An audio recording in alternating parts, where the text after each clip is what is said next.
نحمدہ ونصلی علی رسولہ الکریم۔ جیسے ہمارے بزرگوں کا طریقہ ہوتا تھا کہ قرآن عظیم کا ترجمہ سنتے یا پڑھتے پڑھاتے قرآن عظیم کو سامنے رکھتے تھے، اور اس کا فائدہ وہ یہ بتاتے تھے کہ قرآن عظیم کی نقوش کو دیکھنے سے اللہ جل جلالہ مہربانی فرماتے ہیں، نظر خراب نہیں ہوتی۔ مرتے دم تو جو شخص تلاوت کرتا ہو اس کی نظر خراب نہیں ہوتی۔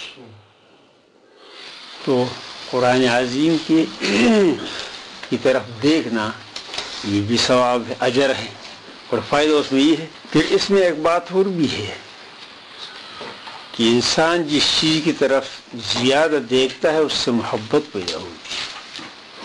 تو قرآن عظیم کے ساتھ محبت ایمان کی ایک عظیم علامت ہے، کہ ہماری دین کا دار و مدار تو قرآن پر ہے۔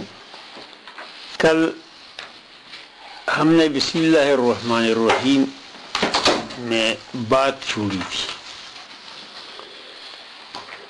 بسم اللہ الرحمن الرحیم میں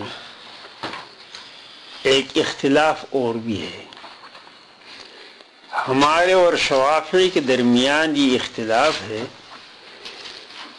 کہ کیا بسم اللہ الرحمن الرحیم سورہ فاتحہ کا جز ہے یا نہیں۔ احناف کا مسلک یہ ہے کہ بسم اللہ الرحمن الرحیم سورہ فاتحہ کا جز نہیں ہے، اور شوافعی کا مسلک یہ ہے کہ بسم اللہ الرحمن الرحیم سورہ فاتحہ کا جز ہے۔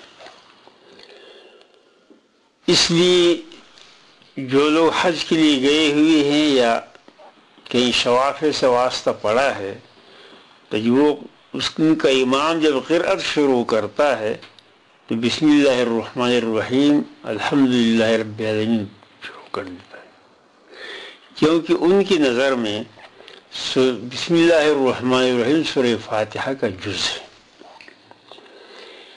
اور احناف کے یہاں یہ جز نہیں ہے۔ شوافع کے یہاں دلیل یہ ہے کہ حضرت ابو ہریرہ رضی اللہ تعالی عنہ سے روایت ہے کہ حضور اقدس صلی اللہ علیہ وسلم نے فرمایا کہ میرے اوپر اللہ جل جلالہ نے ایک سورت نازل کی ہے جس کی 7 آیتیں ہیں، وہ 7 مثانی اور قرآن عظیم ہے۔ اس کے بارے میں روایت پیش کرتے ہیں کہ حضور صلی اللہ علیہ وسلم نے یوں فرمایا کہ بسم اللہ الرحمن الرحیم 1 آیت، الحمدللہ رب العالمین 2، الرحمن الرحیم 3، مالک یوم الدین 4، ایاک نعبد و ایاک نستعین 5، اور اہدنا الصراط المستقیم صراط الذین انعمت علیہم غیر المغضوب علیہم۔ تو صراط المستقیم کے اوپر ایک ہو یہ 6ٹھی آیت، اور صراط الذین انعمت علیہم غیر المغضوب علیہم ولا الضالین یہ 7واں۔ آپ یہاں دیکھیے تو یہاں یہ انعمت علیہم پر 5 کی نشانی ہے، اس کے اوپر جو لا لکھا ہے۔ اس 5 کو کہتے ہیں وقف کوفی۔ عاصم کوفی رحمت اللہ علیہ جو قرآن میں سے ایک 7 قرآن میں سے ایک ہیں، تو ان کی یہاں پر آیت ہے۔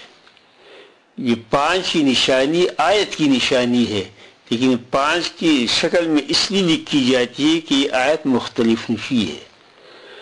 بعض قاریوں کی یہاں آیت ہے اور بعض قاریوں کی یہاں یہ آیت نہیں ہے، لہذا یہ 5 کی نشانی۔ ویسے قرآن عظیم میں آپ مختلف مقامات پر دیکھیں گے کہ 5 کی نشانی ہوتی ہے، کبھی اس کے اوپر لا ہوتا ہے، کبھی اس کے اوپر صاد ہوتا ہے، کبھی اس کے اوپر سلی ہوتی ہے، ایسے طریقے پر۔ تو یہ 5 کی نشانی وقف کوفی کا نشانہ ہے۔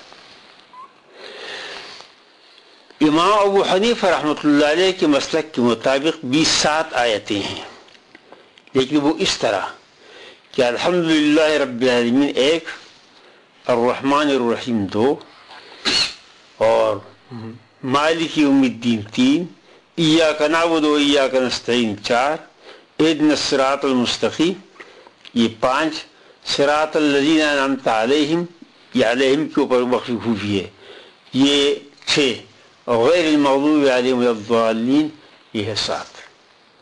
تو 7 ہمارے مسلک میں بھی ہے، ان کے مسلک میں بھی ہے، البتہ وقف میں اختلاف۔ تو ہمارے یہاں بسم اللہ الرحمن الرحیم سورہ فاتحہ کا جز نہیں ہے، اور ان کی یہاں جز ہے۔ حدیث شریف کے حکم کے مطابق جب ہم نماز پڑھیں گے تو بسم اللہ الرحمن الرحیم سے شروع کریں گے، سورہ فاتحہ بسم اللہ الرحمن الرحیم سے شروع کریں گے، لیکن اس کو اخفاء کے ساتھ سرن پڑھیں گے، اونچی آواز سے نہیں بلکہ چپکی اس کو پڑھیں گے۔ تو گویا کہ اس مسلک پر بھی عمل ہو جائے، اس پر بھی عمل ہو جائے۔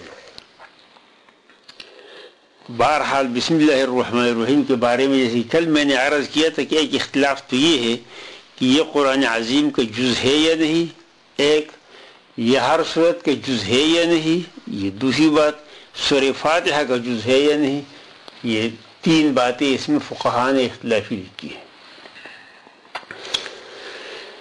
اچھا، کل میں نے یہ عرض کیا تھا کہ بسم اللہ الرحمن الرحیم میں 3 ناموں کی خصوصیت کا ہے، کیونکہ اللہ جل جلالہ کی تو 99 نام ہے، ان میں صرف اللہ رحمان رحیم ان تینوں کی خصوصیت بسم اللہ الرحمن الرحیم میں کل میں نے عرض کیا تھا کہ اس کی خصوصیت یہ ہے کہ ہر چیز کے لیے 3 حالتیں ہوتی ہیں، ابتدا، بقا اور انتہا۔ تو اللہ سے اس طرف اشارہ ہے کہ ہر چیز کی ابتدا اللہ سے ہے، کائنات کی ابتدا اللہ سے ہے، اور رحمان سے اس طرف اشارہ ہے کہ اس کا رزق دینے والا، پرورش کرنے والا وہ اللہ ہے جس کا صفت رحمان ہے، تو یہ بقا کی طرف اشارہ ہوا۔ اور رحیم کے معنی یہ کہ قیامت میں سزا و جزا کا مالک بھی ہوئی ہے، اچھائی پر جزا دینا، برائیوں پر سزا دینا، اور الرحیم اس کی طرف اشارہ ہے۔ کیونکہ باقی ناموں میں اس طرح واضح اشارات نہیں ملتے، اور ان 3 ناموں میں یہ واضح اشارات ملتے ہیں، لہذا بسم اللہ الرحمن الرحیم میں یہ 3 نام منتخب کیے گئے ہیں۔ اچھا، تو کل میں نے بسم اللہ الرحمن الرحیم میں الرحمن کے بارے میں آپ سے عرض کیا تھا۔ اللہ کی تعریف میں نے یہ بیان کی کہ اللہ لغت میں کہتے ہیں معبود برحق، اور اصطلاح میں اللہ علم ہے اس ذات کے لیے جو واجب الوجود ہے اور جامع ہے تمام صفات کمالیہ، ابدیہ، سرمدیہ، مطلقہ، کلیہ کے لیے، اور تمام نقصانوں سے منزہ اور پاک ہے۔ یہ اللہ کا معنی ہے۔ اب یہاں ایک دوسرا مسئلہ بھی ہے کہ لفظ اللہ جو ہے یہ جامد ہے یا مشتقی ہے؟ جو لوگ اس کو جامد کہتے ہیں ان کا دلیل یہ ہے کہ اللہ جل جلالہ کے تمام نام صفت ہی ہے، اور اگر ایک اسم ذات نہ ہو تو حمل صفت بغیر ذات کی صحیح نہیں ہوتا، لہذا اللہ اسم ذات ہے اور باقی تمام نام جو ہے یہ اسماء صفت ہی ہے۔ وہ کہتے ہیں کہ اللہ اسم جامد ہے، مشتقی نہیں ہے۔ جو لوگ یہ کہتے ہیں کہ لفظ اللہ مشتقی ہے اور اسم ذات کسی کو معلوم نہیں ہے، اللہ کا اسم ذات ہے مگر کسی کو معلوم نہیں، وہ یا تو فرشتوں کو معلوم ہے، یا انبیاء علیہ السلام کو معلوم ہے، یا خود اللہ جل جلالہ کو معلوم ہے، یا اللہ جس کو چاہے اس کو سکھا دیتے ہیں، اس کو اسم اعظم کہتے ہیں، تو وہ اسم ذات ہے۔ اور باقی جتنی بھی اللہ بھی صفتی ہے، اور رحمان اور رحیم اور تمام صفات نام جو ہے اللہ کے، وہ سارے کے سارے صفتی نام ہیں، تو ان کو مشتقی سمجھتے ہیں۔ وہ کہتے ہیں کہ اللہ جو ہے یہ مشتق ہے اللہ یلیہ سے بمعنی حیرانی کے، واللہ کو اللہ اس لیے کہتے ہیں کہ لوگ اس کی ذات معلوم کرنے میں حیران ہیں۔ بعض کہتے ہیں کہ نہ، یہ جو ہے یہ مشتق ہے، اللہ جو ہے یہ مشتق ہے، یہ لا یلیہ کے معنی آتے ہیں پناہ حاصل کرنے کی، اور دنیا میں تمام مخلوق اگر پناہ حاصل کرنا چاہتے ہیں تو اللہ سے پناہ حاصل کرتے، اس لیے بارہ الہ یا اللہ یا اللہ یلیہ، یہ دونوں اس کے مشتق اصل مانتے ہیں۔ پھر اس میں جیسے کہ آپ حضرات نے صرف میں پڑھا ہے، وہ اعلال کر لیتے ہیں کہ الہ یا اللہ سے اللہ کیسے بنا، یا اللہ یلیہ سے اللہ کیسے بنا، تو ہے اللہ مشتق، بعض و مشتقی کہتے ہیں، بعض اس کو جامد کہتے ہیں، یہ تو اس کی لفظی معنی ہوئے۔ اچھا، اب یہ سورہ فاتحہ جو ہے یہ اس کے مشہور 3 نام، تو اس کے 10 ہیں لیکن مشہور 3 ہیں۔ ایک نام اس کا ہے سورہ فاتحہ، دوسرا نام اس کا ہے سورہ حمد، تیسرا نام اس کے سورہ ثنا، چوتھا نام ہے سورہ شفا، پانچواں نام اس کا جو ہے وہ 7 مثانی۔ اس طریقے سے اس کے مختلف نام ہے، اور اس کو جو 7 مثانی بھی کہتے ہیں، قرآن عظیم بھی کہتے ہیں، اس لیے کہ کہتے ہیں کہ تمام قرآن عظیم یہ شرح ہے، تفسیر ہے سورہ فاتحہ کی، وہ ہے کہ سورہ فاتحہ بمنزلہ متن، اور تمام قرآن عظیم اس سورہ فاتحہ کی تفصیل ہے۔ اب کل میں نے آپ کو عرض کیا تھا کہ قرآن عظیم کے تمام مضامین 4 حصوں میں تقسیم ہیں: تذکیر بآلاء اللہ، تذکیر بایام اللہ، امثال، اور تذکیر بالموت وما بعدہ۔ اب اس سورہ فاتحہ پر اگر آپ غور کریں گے تو یہ سارے کے سارے آپ کو اس مل جائیں گے۔ الحمدللہ رب العالمین، اس میں اشارہ ہے تذکیر بآلاء اللہ کی طرف۔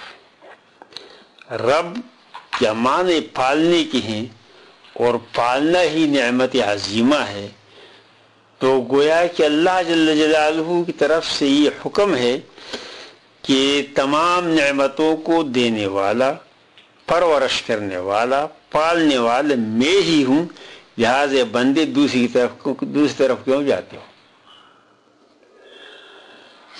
اس طرح مالک یوم الدین میں یہ انجام کی طرف اشارہ فرماتے ہیں، یہ تذکیر بالموت وما بعدہ کی طرف اشارہ ہے کہ تمام دنیاوی اعمال اچھے برے سب کے سب کا سزا اور جزا بدلے کے دن، کیونکہ دین کہتے ہیں بدلے کو، بدلے کے دن ہوگا، تو یہ مرنے کے بعد جو حالات آنے والے ہیں اسی کو کہتے تذکیر بالموت وما بعدہ، اس کی طرف اشارہ ہے۔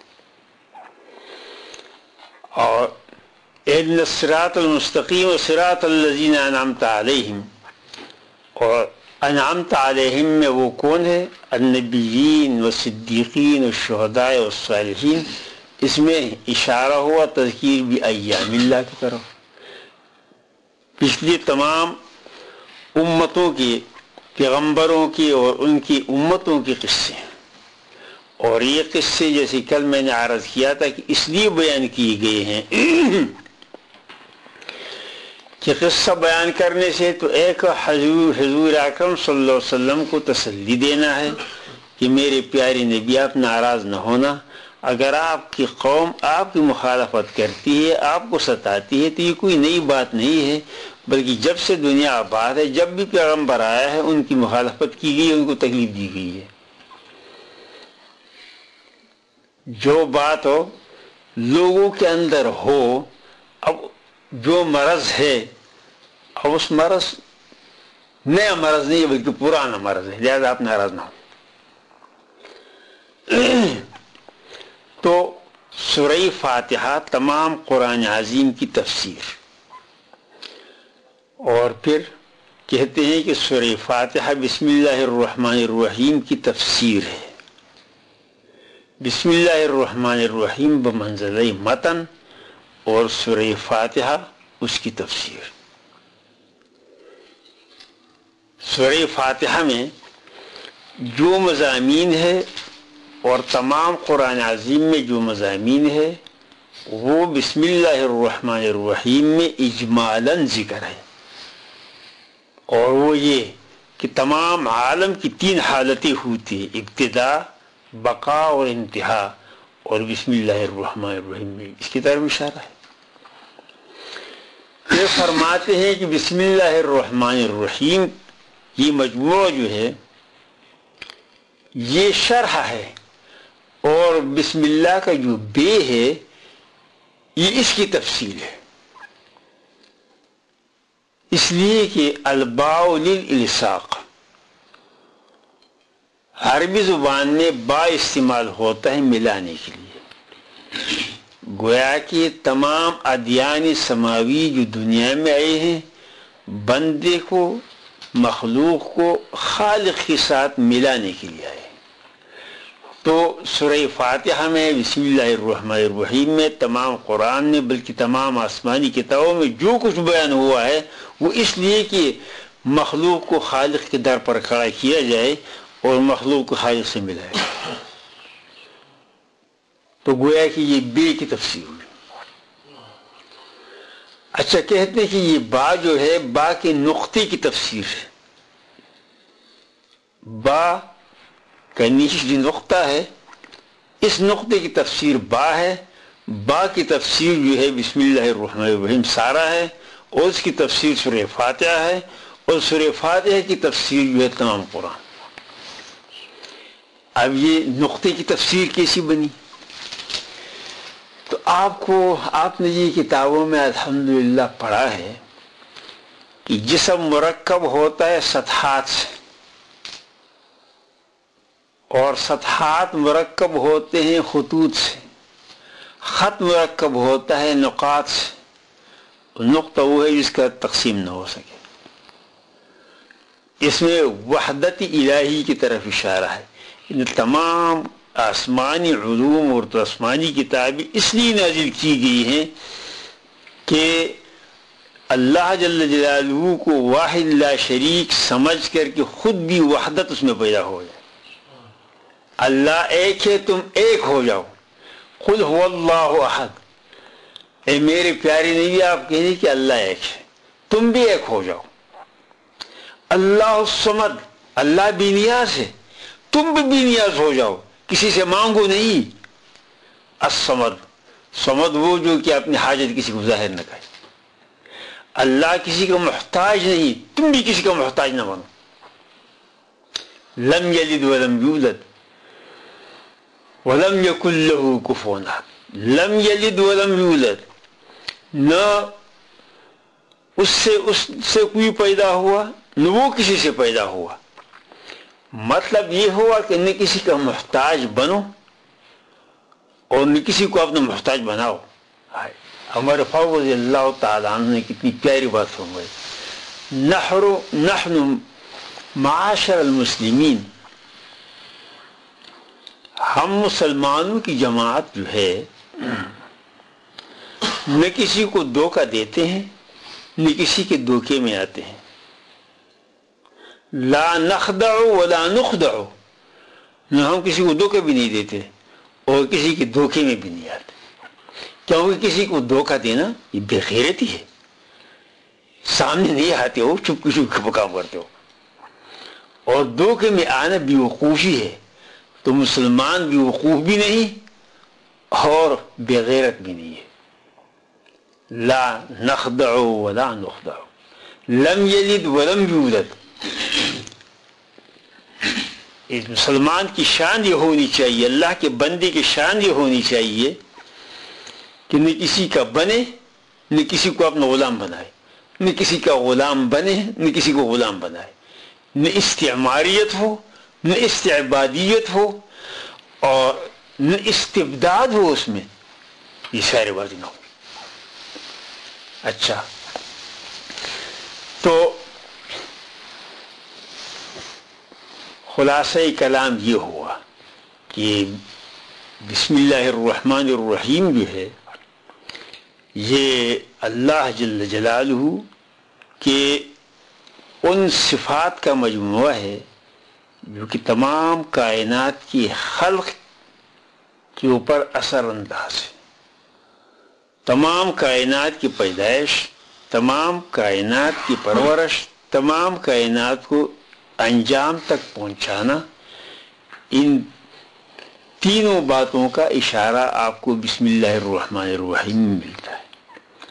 اور میں یہ کہتا ہوں کہ بسم اللہ الرحمن الرحیم جو ہے یہ متن ہے، سورہ فاتحہ اس کی تفسیر ہے، سورہ فاتحہ متن ہے، تمام قرآن اس کی تفسیر ہے. اور اس کی جو ہے وہ میں نے آپ کے سامنے بیان کیا کہ یہ کیوں ہے. اس لیے قرآن عظیم کے تمام مضامین یا تذکیر بآلاء اللہ ہے، یا تذکیر بایام اللہ ہے، یا تذکیر بالموت وما بعدہ ہے، اور یا امثال بیان ہوتے ہیں. دیکھیے، ایک ہوتی مثال، ایک ہوتی ہے نذیر. قرآن عظیم میں نذیر بھی ہے، انذار بھی ہے، امثال بھی ہے. آپ کسی مدعا کو ثابت کرنے کے لیے اولین شرطی کہ آپ دلیل پیش کریں. جو مدعا آپ ثابت کرنا چاہتے اس کے لیے دلیل پیش کرنا پڑے گا. بغیر دلیل کی کوئی دعویٰ مقبول نہیں ہے. لیکن اس دلیل کی وضاحت کے لیے آپ کو مثال پیش کرنا پڑتا ہے، اور مثال کی وضاحت کے لیے آپ کو نظیر پیش کرنا پڑتا ہے. لہذا قرآن عظیم میں امثال بھی ہے، نظائر بھی ہے اور دلائل بھی ہے. اچھا، اب یہ بات تو یہاں تک بحث اس میں بہت زیادہ ہے نہیں.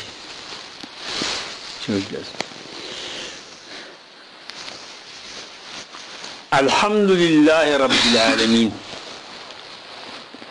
وہ صرف نحوی بحث ہم نے نہیں کی. بسم اللہ الرحمن الرحیم میں آپ سب میں شاید جو ہمارے علماء ہیں باحرف جار، اور اسم جو ہے یہ مجرور، اور یہ مجرور اسم جو ہے مضاف اللہ کی طرف،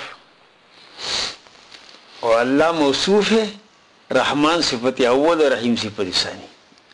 یہ اس کی ترکیب ہے. لفظ اسم، جیسے کہ آپ حضرات کو معلوم ہے، لفظ اسم کی اشتقاق میں بھی اختلاف ہے صرفیوں کیا.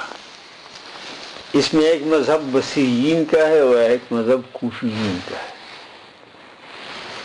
کوفیوں کے مسلک میں اسم جو ہے یہ اصل میں تھا وسم.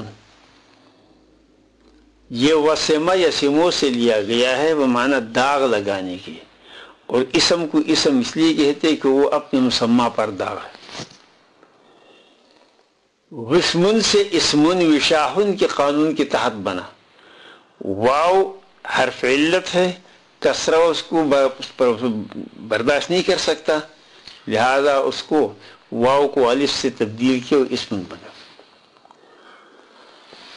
بصریین کہتے ہیں کہ اسم جو ہے یہ مشتق ہے سمون سے، یہ سماع اسمو سے لیا گیا ہے وہ معنی بلندی کے، اور اسم کو اسم اس لیے کہتے ہیں کہ ہر چیز اپنے نام سے بلند ہو جاتا ہے.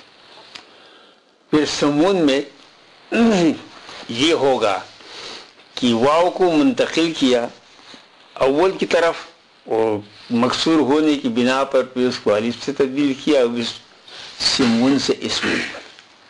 یہ صرفیوں کی تحقیق.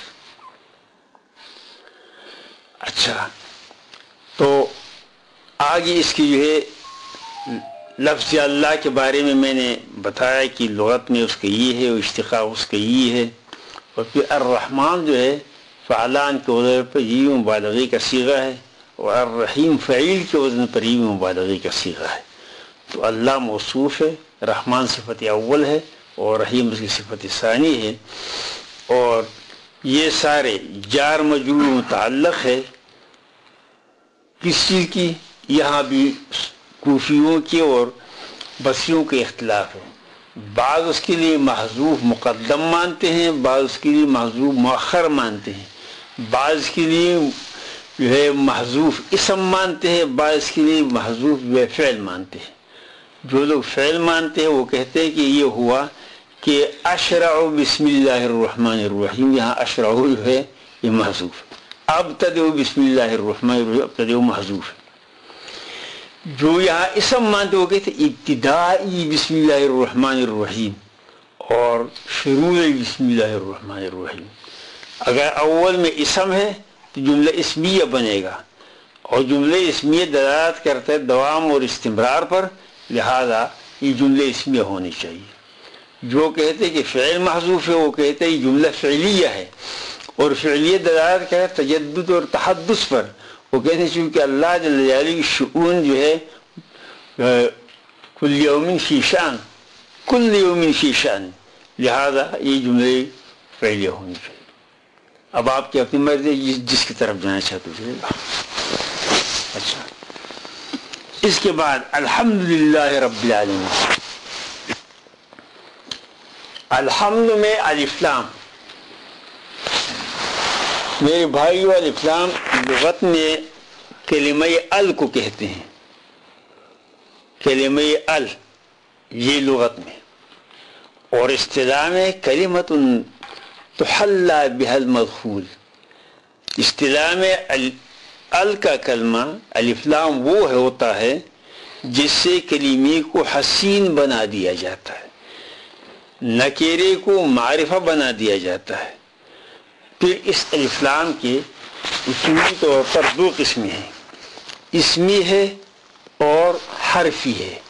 اسمی الف لام وہ ہے جو داخل ہوتے اسم فاعل اسم مفعول پر، جیسے کہ الضارب والمضروب. اور حرفی جو ہے پھر اس میں دو قسمیں ہیں، زائد ہے غیر زائد ہے، لازم ہے غیر لازم ہے. اور مجموعی اس کے جو ہے چار قسم کے ہیں، الف لام جنسی، الف لام استغراقی، الف لام عہد ذہنی، الف لام عہد خارجی. یہ چار قسم کے الف لام. اس الحمد میں یہ الف لام کون سی ہے؟ تو بعض حضرات فرماتے ہیں کہ اس میں الف لام جنسی ہے. تو معنی یہ ہوگا کہ جنس حمد، جنس حامد سے جنس زمانہ میں وارد ہے، وارد ہوتا ہے، وارد ہوگا، خاص ہے اللہ کے لیے. اور اگر استغراقی ہے تو معنی یہ ہوگا کہ ہر فرد افراد حمد میں سے، ہر فرد افراد زمانہ میں، ہر فرد افراد حامد سے جو صادر ہوگا، صادر ہے، صادر ہوتا ہے، تو یہ خاص ہے اللہ جل جلالہ. اچھا میرے بھائی ایک بات اور سنو، یہاں ایک اشکال پیدا ہو، ایک نہیں بلکہ دو اشکال پیدا، دو نہیں بلکہ تین پیدا ہوتے ہیں. اول اشکال یہ پیدا ہوتا ہے، ہندوؤں کا ایک مسلک ہے جس کا نام ہے آریہ سماج. ان کا جو پیشوا اور رہنما ہے اس کا نام ہے سوامی رامانن. اس نے ایک کتاب لکھی ہے جس کا نام ہے ستیارتھ پرکاش. ستیارتھ پرکاش جو ہے وہ 40 بابوں پر مشتمل ہے. اس نے اول باب جو لکھی ہے وہ اسلام کے خلاف لکھی ہے. تو اول باب میں اس نے یہ لکھا ہے کہ مسلمان لوگ کہتے ہیں کہ یہ قرآن اللہ کی کتاب ہے، حالانکہ یہ تو ایک اندھا جانتا ہے کہ یہ خدا کی کتاب نہیں ہے. کیونکہ اگر یہ اللہ کی کتاب ہوتی تو الحمدللہ رب العالمین بسم اللہ الرحمن الرحیم کیوں لکھا ہے؟ جس خدا کی یہ کتاب ہے کیا وہ کسی اور خدا کے نام سے شروع کرنا چاہتا ہے اور یا کسی اور خدا کی تعریف کرنا چاہتا ہے؟ جس خدا نے یہ نازل کیا ہے الحمدللہ رب العالمین، تو وہ خدا یوں کہتا ہے کہ تمام تعریف اس اللہ کے لیے ہے جو رب العالمین ہے. تو جس نے نازل کیا وہ رب العالمین نہیں ہے بلکہ کسی اور رب العالمین سے. یہ اعتراض ستیارتھ پرکاش میں لکھا ہے. ویسے بھی بعض لوگوں کے ذہن میں یہ بات آتی ہے کہ سورہ فاتحہ سے تو یہ معلوم ہوتا ہے کہ کیا اللہ تعالیٰ بھی اس طریقے سے سوال و جواب کرتے ہیں؟ لیکن یہ شیطانی خیالات ہے. اصل میں یہ قرآن عظیم اللہ نے بندوں کے لیے نازل کی ہے اور بندوں کو سکھاتے ہیں کہ اگر تم اللہ سے مانگتے ہو تو اس طریقے سے مانگو. اگر تم اپنے رب سے مانگنا چاہتے ہو تو اس مانگنے کا طریقہ یہ ہوگا جو ہم نے بتا دیا تم کو. اے بندو اگر تم ہم سے مانگتے ہو تو ہم سے مانگنے کا یہ طریقہ ہے. یہ نہیں کہ الحمدللہ کی تلاوت خود خدا کرتا ہے، اللہ نہیں کرتا اس کی تلاوت. یہ بندوں کی تلاوت کے لیے، بندوں کے لیے مانگنے کے لیے. الحمدللہ رب العالمین. دوسرا سوال یہ پیدا ہوتا ہے کہ الحمدللہ رب العالمین سے تو یہ معلوم ہوتا ہے کہ تعریف سے خدا ہی کی ہے اور کسی کی تعریف نہ ہونی چاہیے. حالانکہ ہم دیکھتے ہیں کہ لوگ بندوں کی بھی تعریف کرتے ہیں، چیزوں کی بھی تعریف کرتے ہیں. تو یہ اس کا اختصاص للہ، اللہ کے ساتھ اس کی خصوصیت کیا بنی، کیا ہوا؟ اگر الف لام جنسی لے لو تو بھی سمجھ سے باہر ہے کہ تمام جنسی تعریفات اللہ کے لیے ہو. اور اگر استغراقی ہو تو افراد حمد بھی اللہ کے لیے خاص ہونا. عام طور سے رواج ہے کہ لوگ کبھی کوئی کپڑے کی تعریف کرتا ہے، کوئی کارخانے کی تعریف کرتا ہے، کوئی انسان کی تعریف کرتا ہے، کوئی کسی کی تعریف. تو اللہ کے ساتھ خاص کیسی ہوئی؟ تو میرے بھائی اس کا جواب یہ ہے کہ آپ جس چیز کی بھی تعریف کریں وہ اللہ کی تعریف ہے. اس لیے کہ وہ کہتے ہیں کہ بابا کے یہاں سے کون لایا؟ جس نے پایا وہیں سے پایا. ہم دنیا میں 4 چیزوں کی بنا پر تعریف کرتے ہیں. یا تو کسی کمال پہ تعریف کرتے ہیں تو وہ کمال اس کو اللہ نے دیا. اسی طرح جیسے کہ اگر آپ کسی برتن کی تعریف کرتے تو برتن کی بنانے والی کی تعریف. یہ برتن کی تعریف نہیں ہے، برتن خود نہیں بنا، کسی نے بنایا، لہذا یہ اس بنانے والی کی تعریف ہے. بہرحال مخلوق میں اگر کسی مخلوق کی تعریف ہوتی ہے تو یہ مخلوق کی تعریف بھی اللہ ہی کی تعریف ہے. کیوں کہ مخلوق میں ذاتی طور پر کوئی صفات نہیں ہے، صفات اللہ نے دی ہے. اگر کمال ہے تو اللہ نے دیا ہے، جمال ہے تو اللہ نے دیا ہے، اگر مال ہے تو اللہ نے دیا ہے، اگر اور کوئی چیز ہے تو اللہ کی دی ہے.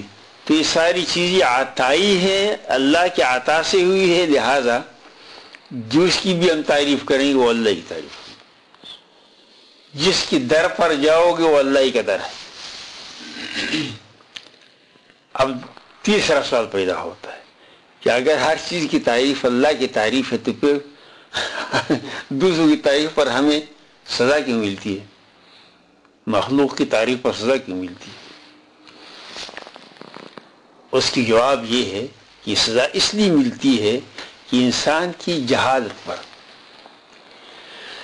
کہ تو اصل نہیں جانتا اور نقل کے پیچھے پڑا ہوا ہے، اصل کی طرف آؤ، یہ سزا اس لیے ملتی، ورنہ نقل کی تعریف بھی اللہ اسی کی اصل کی ہے، اگر اصل نہ ہوتی تو نقل کہاں سے آتا؟ یہ سارے موقوفات ہیں۔ اچھا، تو الحمدللہ رب العالمین، تمام تعریف خاص اللہ کے لیے ہے جو پالنے والا ہے عالمین کا۔ عالمین عالم کا جمع ہے، عالم کہتے ہیں ما سوى اللہ کو، اللہ کے سوا جو بھی ہے سب کو عالم کہتے ہیں، خدا کے سوا جو چیزیں ہیں سب کو عالم کہتے ہیں، اس لیے اس کی تعریف کہتے ہیں کیا ہے؟ ما سوى اللہ، اللہ کے سوا جو بھی ہے۔ اچھا، عالم کی ایک اور تعریف بھی ہے، عالم کو عالم اس لیے کہتے ہیں کہ یہ فاعل کے وزن، فاعل کے وزن پر جو لفظ آتا ہے اس میں عالیت کا معنی ہوتا ہے، جیسے کہ خاتم کہتے ہیں ما یختم بھی، یعنی خاتم اسے کہ جس کے ذریعے سے مہر لگایا جاتا ہے، تو عالم اس کو کہتے ہیں ما یعلم بھی، عالم وہ ہے جس کے ذریعے سے اللہ کا پتہ چلتا ہے کہ ہم اللہ کو جانتے ہیں۔ یہ قدرتی بات ہے کہ اگر انسان اگر کسی عمارت کو دیکھ لیتا ہے تو یقیناً ذہن میں آتا ہے کہ کسی نے بنایا ہے، ہر شخص سمجھتا ہے کہ یہ مکان خود نہیں بنا، کسی نے بنایا ہے۔ تمام کائنات کو دیکھ کر کے ذہن میں یہ بات آتی ہے کہ اس کائنات کو کسی نے بنایا ہے، اور جس نے بنایا ہے وہ اللہ ہے۔ الحمدللہ رب العالمین، تو اللہ اب آگے ہے فرماتے رب، رب کہتے ہیں پالنے والے کو، اسی سے لفظ ربیب آتا ہے۔ ربیب کہتے ہیں اس بچے کو جو کسی کی گود میں پرورش پا کر کے پالا جائے، اس کو ربیب کہتے ہیں۔ وہ ایک چھوٹا سا واقعہ ہے کہ ایک بوڑھی عورت تھی، تو وہ اس کی یہاں چھوٹا سا بچہ، بھیڑی کا چھوٹا سا بچہ اس کو ملا تو وہ لے آئی، اور اس چھوٹے سے بچے کو اپنی بکری کی دودھ پر اس نے پرورش دی۔ جب بڑا ہو گیا تو اس نے بکری کو بھی پھاڑ دیا اور گھر سے بھاگ گیا۔ تو وہ بڑھیا کہتی ہے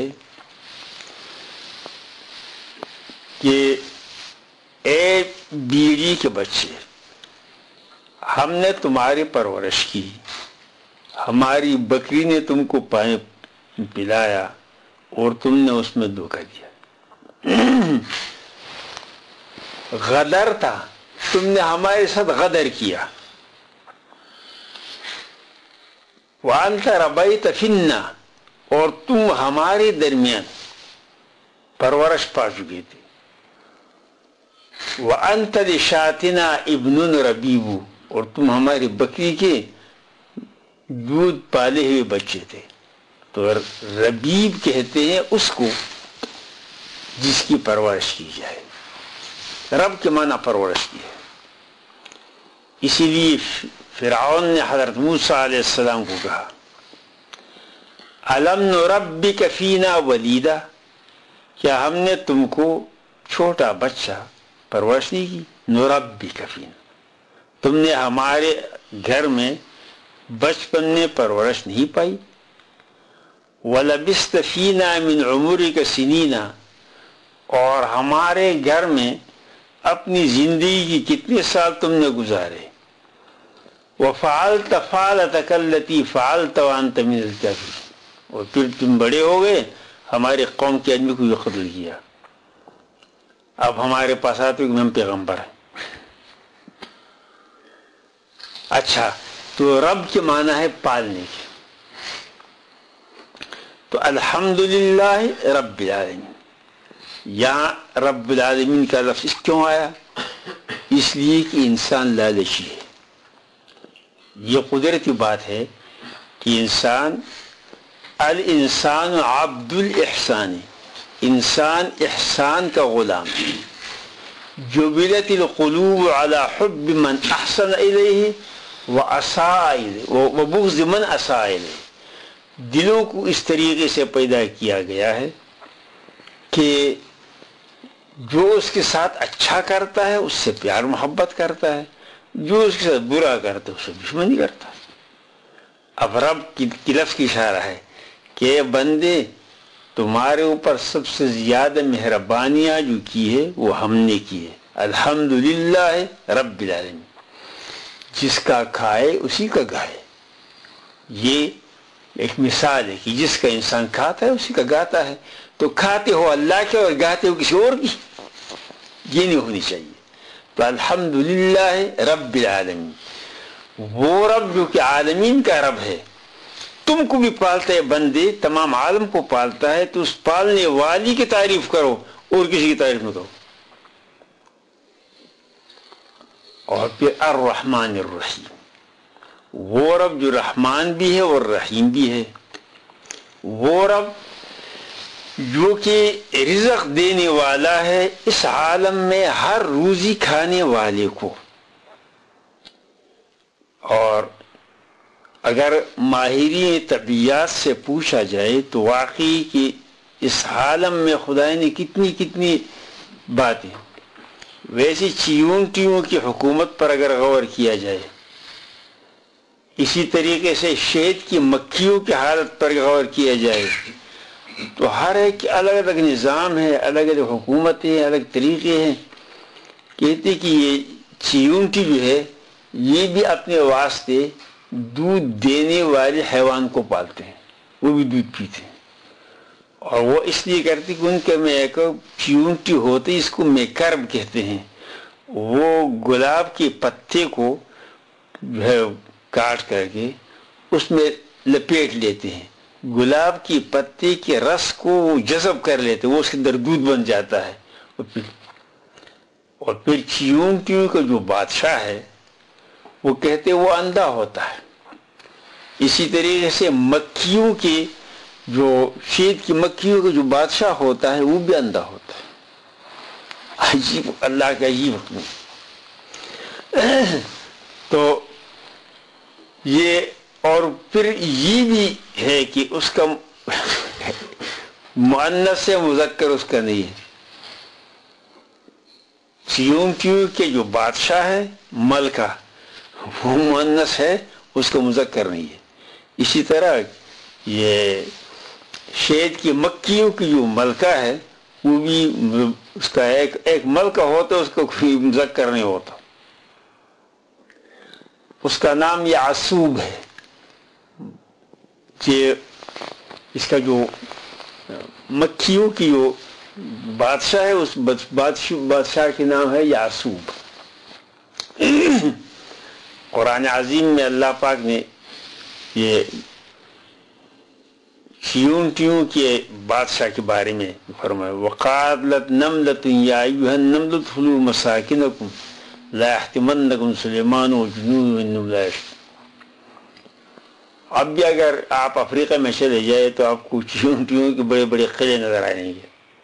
ایسے قلعے بناتے کہ انسان حیران ہو جاتا ہے. اور ان قلعوں کے اندر وہ رہتے، ان کی سپاہی الگ ہوتے ہیں، ان کی پولیس الگ ہوتے ہیں، ان کی جو رہنے کی باتیں سے الگ ہوتی، ساری باتیں ہوں ایسی. اللہ پاک نے ہر ایک کو شعور دیا ہے. تو یہ رب العالمین، اللہ رب العالمین ہے. اس ربوبیت کی وجہ سے تمام مخلوق میں مختلف قسم کے نظام جاری ہیں اور چلتے ہیں.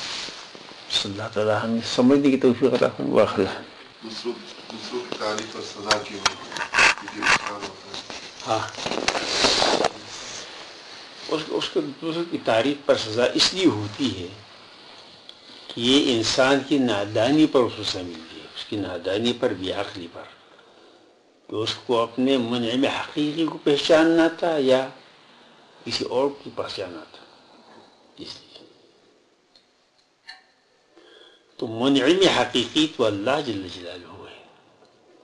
اگر آپ کو کوئی انسان اگر آپ کے ساتھ اچھا کرتا ہے اول تو یہ کہ یہ انسان اچھا نہیں کر سکتا. قلوب الخلائق بید اللہ، لوگوں کی دل اللہ کے ہاتھ میں ہے. اللہ نے اس کی دل میں اچھائی ڈالی ہے.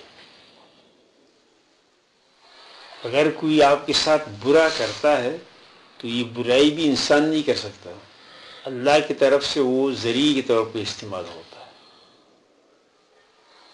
نہ کوئی کسی کو نقصان پہنچا سکتا ہے، نہ کوئی کسی کو فائدہ پہنچا سکتا ہے. کسی کا نقصان یا فائدہ اللہ کے حکم کے تحت. تو اصل وہ ہے. اب انسان اگر اصل کو چھوڑ کر کے نقل کی طرف چلا جاتا ہے تو یہ شرک بن جاتا ہے. لہذا شرک کی بنا پر سزا ملتی ہے. اور اسی بیعقلی کی بنا پر یہ باتیں ہو رہی ہیں. عام طور سے انسان ان چیزوں کے اوپر یقین رکھتا ہے جو کہ حواس اس کو بتاتی ہیں. حواس ظاہری سے جو چیزیں نظر آتی ہیں، جو ہم معلوم کرتے ہیں، اسی پر یقین کرتے ہیں.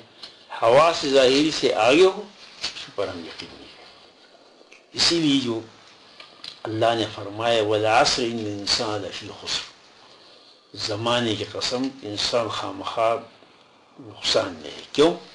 اس لیے کہ انسان اپنے نفع و نقصان کا فیصلہ عقل کے ذریعے سے کرتا ہے، اور عقل جو ہے یہ موقوف ہے مشاہدے پر، اور مشاہدہ ہوتا ہے حواس کے ذریعے سے. حواس یقینی نہیں ہے. نظر غلطی کر سکتی ہے اور کرتی ہے، ذائقہ غلطی کرتی ہے. کہ اگر آپ کی صحت ٹھیک ہے تو کسی چیز کی ٹیسٹ آپ کو صحیح طریقے سے معلوم ہوگا، لیکن اگر آپ کو کوئی بیماری ہو گئی ہے تو کڑوا میٹھا اور میٹھا کڑوا لگتا ہے. اسی طریقے سے دوسرے حواس بھی ہیں کہ رنگ کوئی اور تھی آپ کو کوئی اور نظر آیا، آواز کسی اور کی تھی آپ کو کسی اور. لہٰذا حواس سے کوئی اعتبار نہیں.